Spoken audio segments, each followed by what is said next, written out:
This is CBN NewsWatch. Thanks for joining us for CBN NewsWatch. I'm Mark Martin. We begin in the Middle East 2 months after Hamas's October 7th massacre. The IDF continues to make progress in its mission to destroy the terror group. In a stunning reversal from the celebration of Gazans that day, hundreds of suspected terrorists have been captured. CBN's Paul Strand has the story from Jerusalem. 2 months after Hamas's October 7th massacre, the IDF continues to make progress in its mission to destroy the terror group. In a stunning reversal from the celebrations of Gazans that day, hundreds of suspected terrorists have been captured. Fighters of the IDF and the Shin Bet arrested and interrogated hundreds suspected of involvement in terror activities. Over the past day, many also surrendered. The intelligence we are gathering during the interrogations serves us during the continuation of the fighting.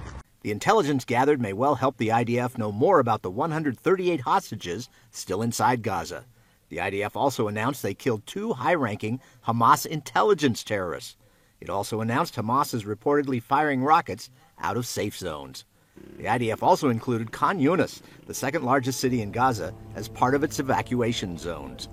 Amid the intense fighting, U.S. President Joe Biden called Israeli Prime Minister Benjamin Netanyahu and Jordan's King Abdullah to increase humanitarian assistance to the civilians in Gaza.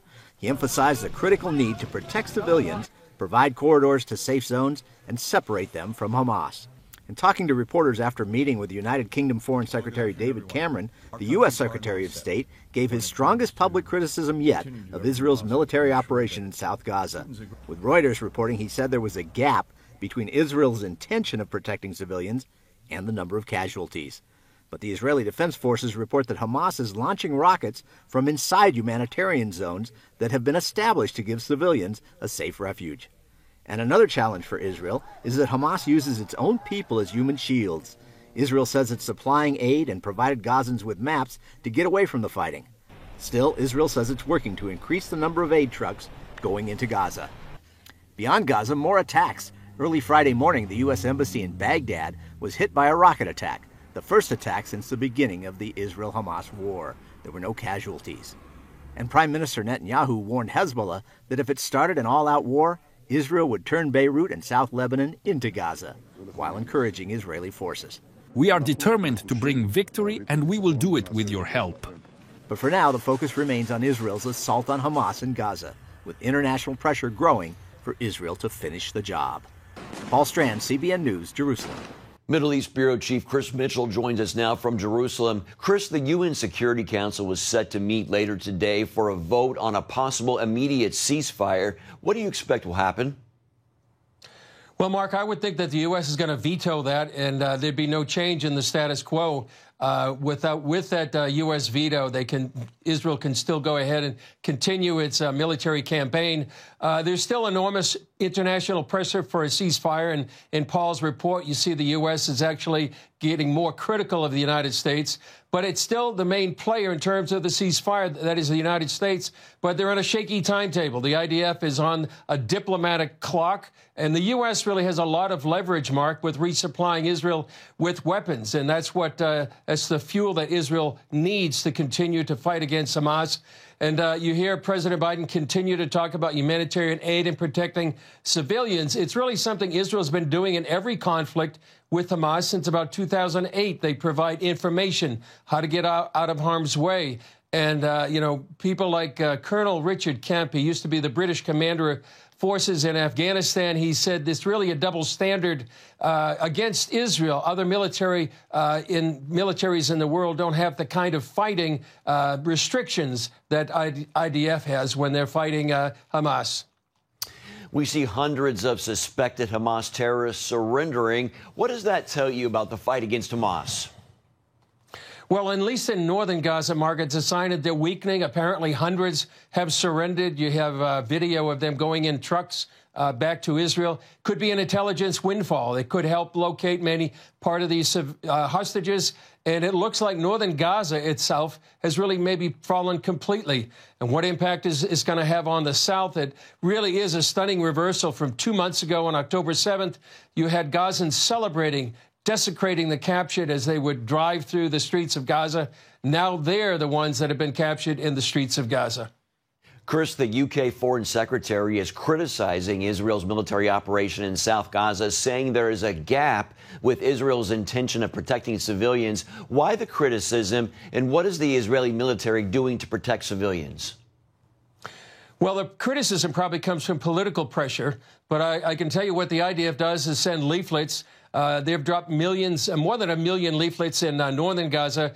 They send text messages, millions of them, phone calls, millions of phone calls, and all telling people to get out of harm's way and actually where to go to get out of harm's way. It's really unprecedented in modern warfare. According to Colonel Richard Kemp that I quoted just a few minutes ago, really very few, if any, militaries do go out of their way to protect civilians. It's the international scrutiny they get, but it's also part of the IDF code of ethics and their policy as a military. They try to do what they can, and sometimes putting their own soldiers at risk by protecting civilians. Chris, you were at the lighting of the first candle of Hanukkah at the Western Wall. What were your impressions? Well, Mark, it was very special. And the people that I talked to, many of the Jewish men in the particular part of the Western Wall hotel that I was at, they really feel like it was like this 2,200 years ago. Then it was the Greeks that were oppressing the Jewish people. Now it's Hamas and their supporters around the world. They want to see Jews killed. They want to see Israel destroyed. That's why they're saying from the river to the sea in many of these demonstrations around the world. That means no Israel. But they're resolute that God is going to see them through this dark night, just like he did the first time, the time of the first Hanukkah, and when the Greeks were suppressing the Jewish people. They were looking for miracles as well, Mark, and very, very appreciative of Christian support and prayers. It was really a remarkable time to be there at the Western Wall last night. As Christians, we definitely need to stand with Israel. What can we expect on tonight's edition of Jerusalem Dateline? Well, we're going to have an update on the fighting. We're going to look at Jerusalem's Hanukkah celebrations, like I just mentioned. We're going to have a special interview with Jonathan Feldstein. He's with an organization called Genesis 123. And what he's asking is that Christians would send in their prayer requests. And as you said, it's really important for Christians to be praying. He wants more Christians to be sending in their prayer requests, joining Jews around the world during these 8 days of Hanukkah to pray together. We're also going to have an inspiring story of Christians that traveling to Israel to help some of these kibbutzes get back on their feet. People from 10 nations around the world and many local people as well came to support them. So all that's going to be on Jerusalem Dateline. Yeah, great to hear about all that support. All right, Chris, thank you so much for your time and information. Remember, of course, we're praying for you over here. Stay safe. And you can see more news from the Middle East with Chris and his team on the CBN News Channel tonight at 8:30 Eastern. And you can also watch on the CBN News app or on YouTube. Here at home, a federal grand jury has indicted Hunter Biden on 9 counts, accusing him of failing to pay his taxes on millions of dollars he earned from foreign business ventures. The indictment alleges a 4-year scheme involving millions in unpaid self-assessed taxes, false tax returns, and a lavish lifestyle. It also directly addresses Biden's documented drug issues, which factor into the collapse of a potential plea deal that offered him broad immunity from future prosecution. If convicted on all charges, Hunter Biden faces a potential sentence of up to 17 years in prison. Coming up, anti-Semitism and bigotry on some college campuses. We'll take a look at which ones are under investigation. Stay with us. Welcome back to CBN News Watch. Several top American universities are under investigation, accused of allowing their campuses to become hotbeds for anti-Semitism and bigotry. Some Jewish students are now suing their respective colleges, saying their safety is at risk. CBN's Brody Carter reports. The Jewish population in New York City is roughly 10%. At Columbia University, they're in the top 15 of private universities by Jewish population. And Jewish students that we've talked to at CBN, they tell us they simply don't feel safe here. One freshman even filing a lawsuit against the university for failing to protect her against anti-Semitism. I choose to be hopeful that nobody would attack me physically, but do I feel emotionally safe? Do I feel welcomed? Not in the slightest. Daniela is a 21-year-old freshman at Columbia University. Before her studies, she served in the Israeli Defense Forces as part of the Search and Rescue Brigade. After October 7th and subsequent war, anti-Israel protests flooded the university.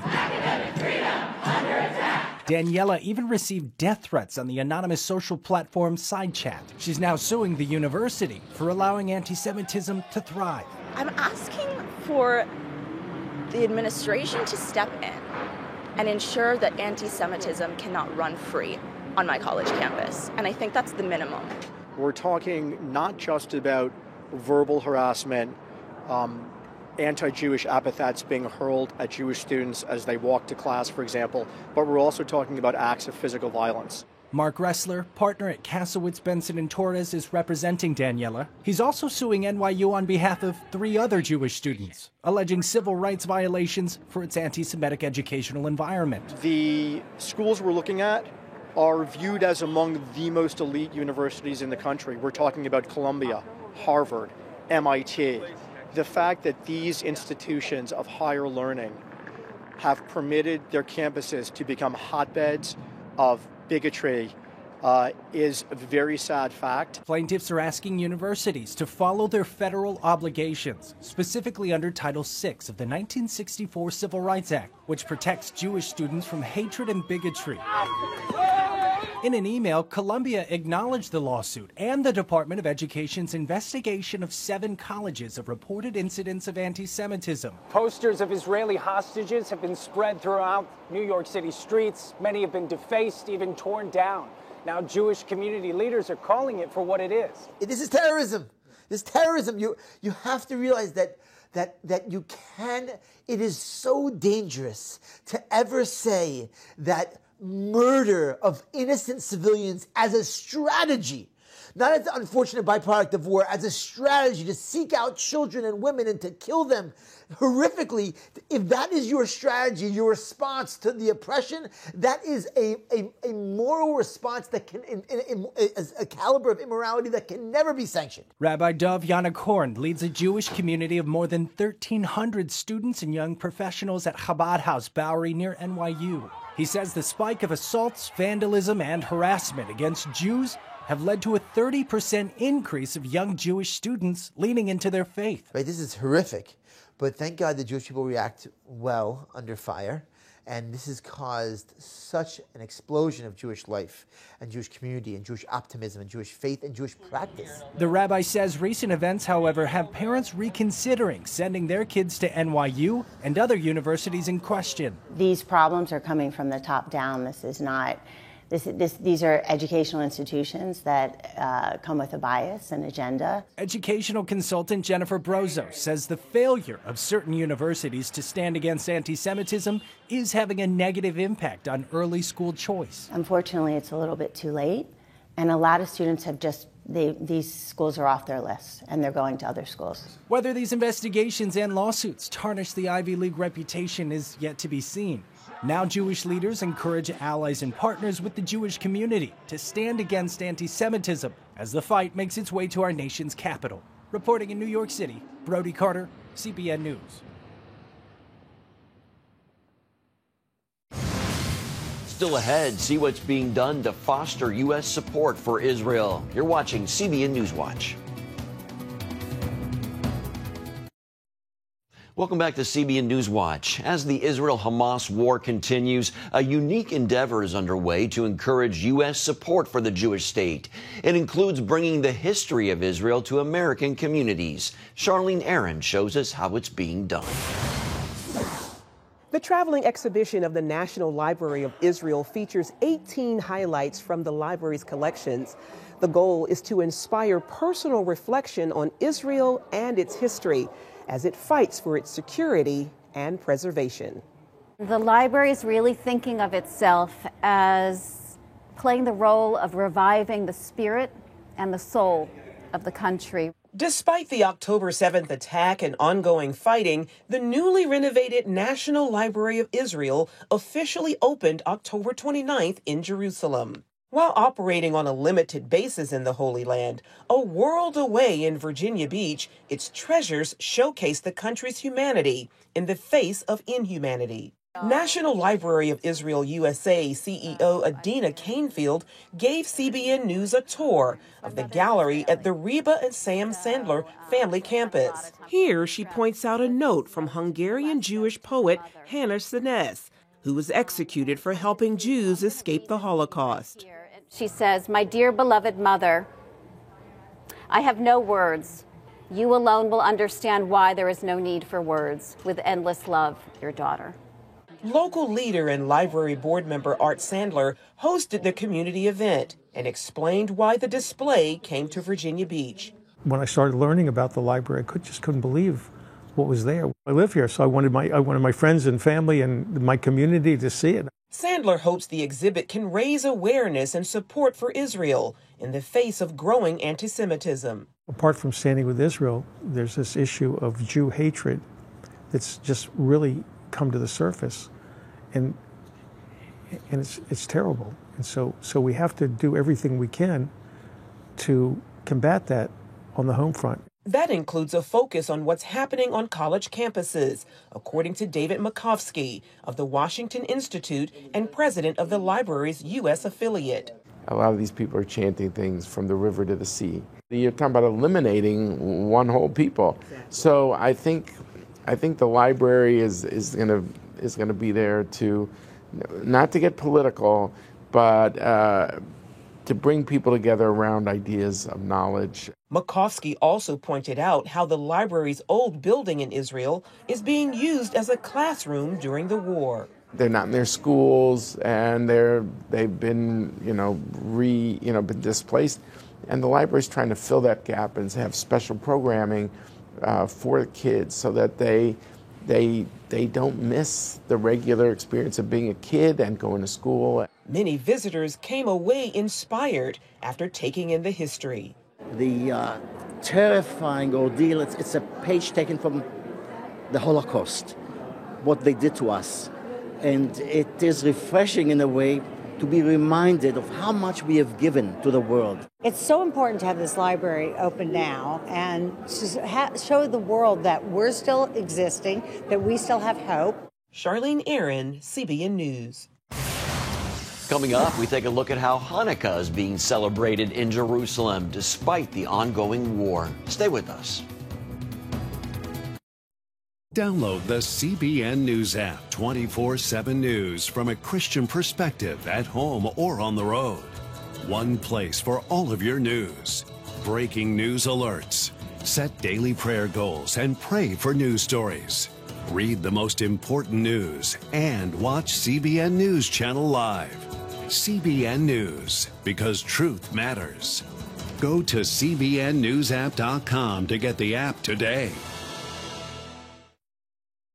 Thursday night marked the first night of Hanukkah. As Chris Mitchell reports from Jerusalem, it's a celebration of how the Jewish people overcame a wicked ruler and experienced a miracle of light more than 2,000 years ago. Hanukkah, also known as the Festival of Lights, commemorates the rededication of the Second Temple in Jerusalem by Judah and the Maccabees. We're standing opposite the Western Wall, the Temple Mount. This is where the Second Temple stood. And at that time period, Jewish people were living here as a Jewish people with a Jewish temple, and the Greek Empire was taking over the whole entire world, and they decided to impose their Hellenistic views onto the residents of Israel, saying, you must live in this Hellenistic lifestyle. The Greeks banned Jewish practices, and their ruler, Antiochus Epiphanes, desecrated the temple. The outnumbered Maccabees rebelled and defeated the rulers of the known world. The miracle of Hanukkah came when the Maccabees went to rededicate the temple. While only one day's consecrated oil remained, it miraculously lasted for 8. It was a time of darkness. We were surrounded by much larger armies and enemies, but we stood up for what was right, for those values that this Temple Mount represents. And eventually, we won. And the story of our victory is the story that we're back here, that the story of the Jewish people is still going on. Here at the Western Wall is one of the major public lightings of the Hanukkah. Hanukkah is celebrated like it is every year in Jerusalem, but this year is different, with the memories of the horrors of October 7th and the anguish of the many hostages still remaining in captivity in the Gaza Strip. All 138 hostages still in Hamas's hands had a candle lit for them. We feel, especially in America right now, very uncertain of our safety and our future. So it's obviously much more heartfelt than I think I've ever had in Hanukkahs in my life. This Hanukkah is more special because I feel like we're reliving what happened thousands of years ago with the anti-Semitism in the world, with what happened here in October. And I feel that this is something that has to unite the Jewish people. The bottom line is that we say Al Hanisim on the miracles that we see then and we see now. These miracles will continue to happen because this is why. That's what Hanukkah is all about. Remember, Hanukkah comes at the time that's the darkest time of the year. So at the darkest time of the year, we bring light. Here in Jerusalem's Old City, the Hanukkah are lit outside the building. Here you can see a Hanukkah for each family in this building. They're lit outside and meant to be lit outside for two reasons: to publicize the miracle and dispel the darkness. As Jews worldwide begin the Hanukkah holiday, a sign of international support, German Chancellor Olaf Scholz lit the first candle of a public menorah at the Brandenburg Gate, the first time a German leader has taken part in the ceremony. I wish that the candle of Hanukkah will shine far beyond this square and much longer than just for the 8 days of Hanukkah. Hanukkah stands for hope and confidence. Both are especially needed these days. This year's Hanukkah is obviously extra special because we find ourselves in a time period here in Israel, but really all across the world, where people are fighting the Jewish light. They're hating Jews without even knowing the facts. They're hating Jews because they're Jews. And that's what we're standing up to fight against. This year, many Jews light the candles for the ones they call the modern-day Maccabees on the front lines in Gaza, and for those in darkness who can't light their own. Chris Mitchell, CBN News, the Western Wall, Jerusalem. Wonderful to see there. Well, that's going to do it for this edition of CBN News Watch. Remember, you can find more of our news programs on the CBN News Channel anytime or online with cbnnews.com. Also, tell us what you think about the stories you've seen by emailing newswatch@cbn.com. Or you can talk to us on Facebook, Twitter, and Instagram. Hope you'll join us next time. Have a great weekend.